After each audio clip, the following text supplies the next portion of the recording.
இப்போ நாம் ஒரு ஜிமெயில் அக்கௌண்ட்டை எப்படி க்ரியேட் பண்ணுறதுன்னு பார்க்கலாம். ஜிமெயில் அக்கௌண்ட் க்ரியேட் பண்ணுறதுக்கு நீங்கள் ஃபஸ்ட்டு என்ன பண்ணணும்னு பார்த்தீங்கன்னா, இந்த மாதிரி ஒரு ப்ரௌசரை ஓப்பன் பண்ணிக்கணும். அதில் வந்து gmail.com அப்படின்னு டைப் பண்ணி என்டர் கொடுங்க.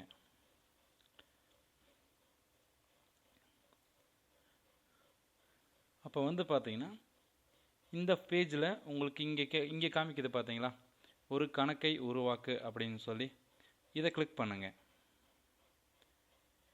இதை கிளிக் பண்ணும்போது உங்களுக்கு கொஞ்சம் டீட்டெயில்ஸ் வந்து ஃபில்அப் பண்ண சொல்லி கேட்கும். அதாவது உங்கள் பேர், உங்கள் யூசர் நேம், உங்கள் பாஸ்வேர்ட் இதெல்லாம் கேட்கும். இதெல்லாம் ஒவ்வொன்றா கொடுத்துட்டே வாங்க. கொடுத்துட்டு லாஸ்ட்டில் வந்து அடுத்த கட்டம்னு கொடுக்கும்போது ஆல்மோஸ்ட் நீங்கள் வந்து ஒரு ஜிமெயில் அக்கௌண்ட்டை க்ரியேட் பண்ணியிருப்பீங்க. இப்போ பார்க்கலாம்.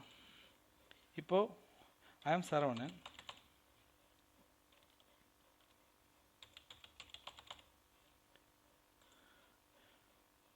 இங்கே இந்த முதல் நேம் அப்படிங்கிறது வந்து உங்கள் ஃபாதர் நேம் கொடுத்துக்கோங்க.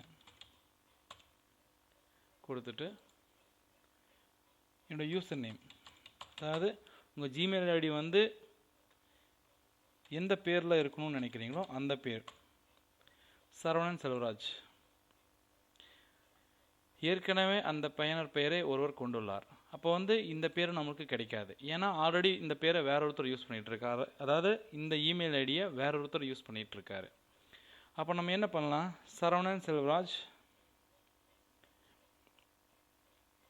2244ன்னு கொடுக்கலாம். அப்போ இங்கே ஒன்றுமே வரல பார்த்தீங்களா. அப்படின்னா என்னன்னு பார்த்தீங்கன்னா, இந்த யூசர் நேம் நம்மளுக்கு அவைலபிளாக இருக்குன்னு அர்த்தம். இப்போது உங்களுக்கு விருப்பப்பட்ட பாஸ்வேர்டை கொடுங்க. மறுபடியும் அந்த பாஸ்வேர்டை டைப் பண்ணுங்கள்.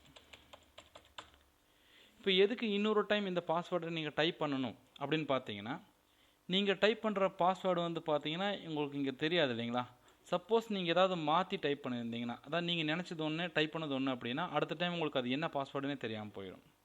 அதுக்காக தான் இந்த மாதிரி மேக்ஸிமம் பாஸ்வேர்டை வந்து அது டைப் பண்ண சொல்கிற எல்லா இடத்துலையும் மறுபடியும் இன்னொரு டைம் வந்து கன்ஃபார்ம் பண்ண சொல்லி கேட்பாங்க.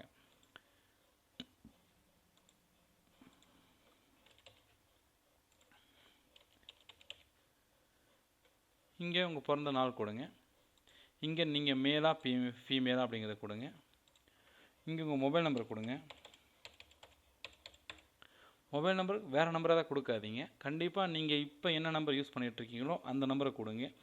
எதனாலன்னு வந்து பார்த்தீங்கன்னா, ஒரு சில டைம் உங்களுக்கு ஜிமெயில் அக்கௌண்ட் க்ரியேட் பண்ணும்போது என்ன ஆகும்னு பார்த்தீங்கன்னா, உங்கள் மொபைலுக்கு ஒரு வெரிஃபிகேஷன் எஸ்எம்எஸ் வரும். அந்த வெரிஃபிகேஷன் எஸ்எம்எஸில் வர அந்த பாஸ்வேர்டை வச்சு தான் நீங்கள் உங்கள் ஜிமெயில் அக்கௌண்ட்டை ஆக்டிவேட் பண்ண முடியும்.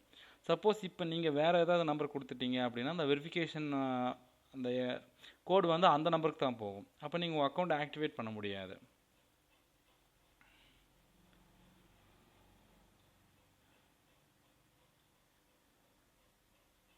இப்போது இது தேவையில்லை. ஆக்சுவலாக வந்து இது தேவையில்லை உங்களுக்கு. இங்கே இருக்குது பாருங்கள், இதை டைப் பண்ணுங்கள். கீழே NUSCLLSCRVITUDE.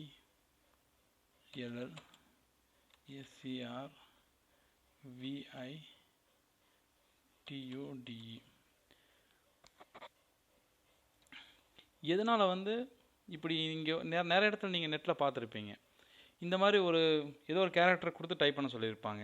அது எதனால் அப்படின்னு வந்து பார்த்தீங்கன்னா, சப்போஸ் இதை வந்து இந்த ஃபார்ம்ஸால் இந்த மாதிரி ஃபார்ம்ஸை ஃபில்அப் பண்ணுறதுக்கு ஆயிரக்கணக்கான சாஃப்ட்வேர்ஸ் இருக்குது. அப்போ நீங்கள் வந்து சும்மா வந்து ஒரு ஃபேக்காக நிறைய இமெயில்ஸ் ஐடியை க்ரியேட் பண்ண முடியும். ஆனால் இந்த மாதிரி கேரக்டர்ஸ் இருக்குது பார்த்தீங்களா, இதை வந்து அந்த மாதிரி சாஃப்ட்வேர்ஸ்னால ஐடென்டிஃபை பண்ண முடியாது. அதனால் அந்த சாஃப்ட்வேர் வச்சு யாரும் அக்கௌண்ட் க்ரியேட் பண்ண முடியாது. சப்போஸ் அந்த சாஃப்ட்வேர் வச்சு அக்கௌண்ட் க்ரியேட் பண்ணுற மாதிரி ஆப்ஷன் இருந்துச்சுன்னா ஒருத்தர் லட்சக்கணக்கான அக்கௌண்ட் க்ரியேட் பண்ண முடியும். அதனால தான் இந்த மாதிரி எல்லா இடத்துலையும் வந்து பார்த்தீங்கன்னா அதை தவிர்க்க வேண்டியதாக இந்த மாதிரி கோடை கொடுத்து ஃபில்அப் பண்ண சொல்கிறாங்க. நெக்ஸ்ட்டு நம்ம இருப்பிடம் இந்தியா தான். நெக்ஸ்ட்டு கூகுள் சேவை விதிமுறைகளையும் தனி உரிமை கொள்கையும் ஏற்கிறேன், இதை கொடுங்க. இது கூகுள் ப்ளஸ் கொடுத்துருங்க. கூகுள் ப்ளஸ் வந்து என்னங்கிறத நெக்ஸ்ட் வீடியோவில் நாங்கள் சொல்கிறோம். இது என்னன்னு ஃபஸ்ட்டு இதை கிளிக் பண்ணிக்கோங்க. நெக்ஸ்ட்டு அடுத்த கட்டம்.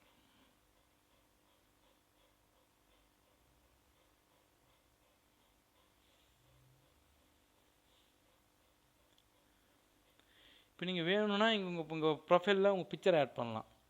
அதுக்கு என்ன பண்ணணுன்னா இங்கே இருக்குது பார்த்தீங்களா, சுய விவர புகைப்படத்தை ஷேர் அப்படின்னு சொல்லியிருக்கு இல்லைங்களா, அதை கிளிக் பண்ணுங்கள். கிளிக் பண்ணும்போது இங்கே ஏதாவது படம் இருந்துச்சுன்னா இங்கே லோக்கல் இருக்கிற படத்தை எடுத்து நீங்கள் சேர்த்தலாம், இல்லைனா விட்டுறலாம். இப்போதைக்கு நான் பிக்சர் போட விரும்பலை. நெக்ஸ்ட் வந்து பார்த்தீங்கன்னா அடுத்த கட்டம் கொடுங்க.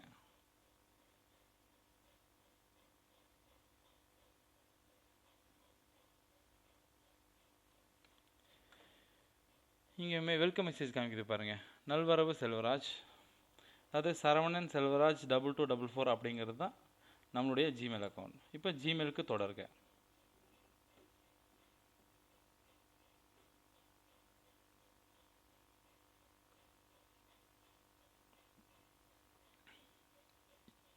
வந்துருச்சுங்களா, செல்வராஜ் சரவணன் வந்துருச்சுங்களா.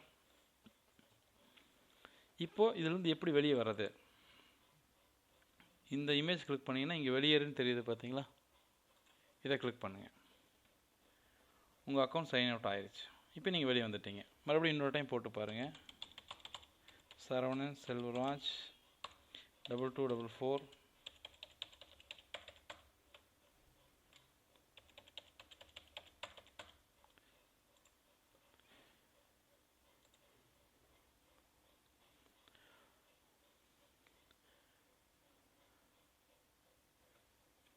உள்ளே போயிடுச்சு. இப்படி தான் நம்ம ஒரு ஜிமெயில் அக்கௌண்ட்டை க்ரியேட் பண்ணணும்.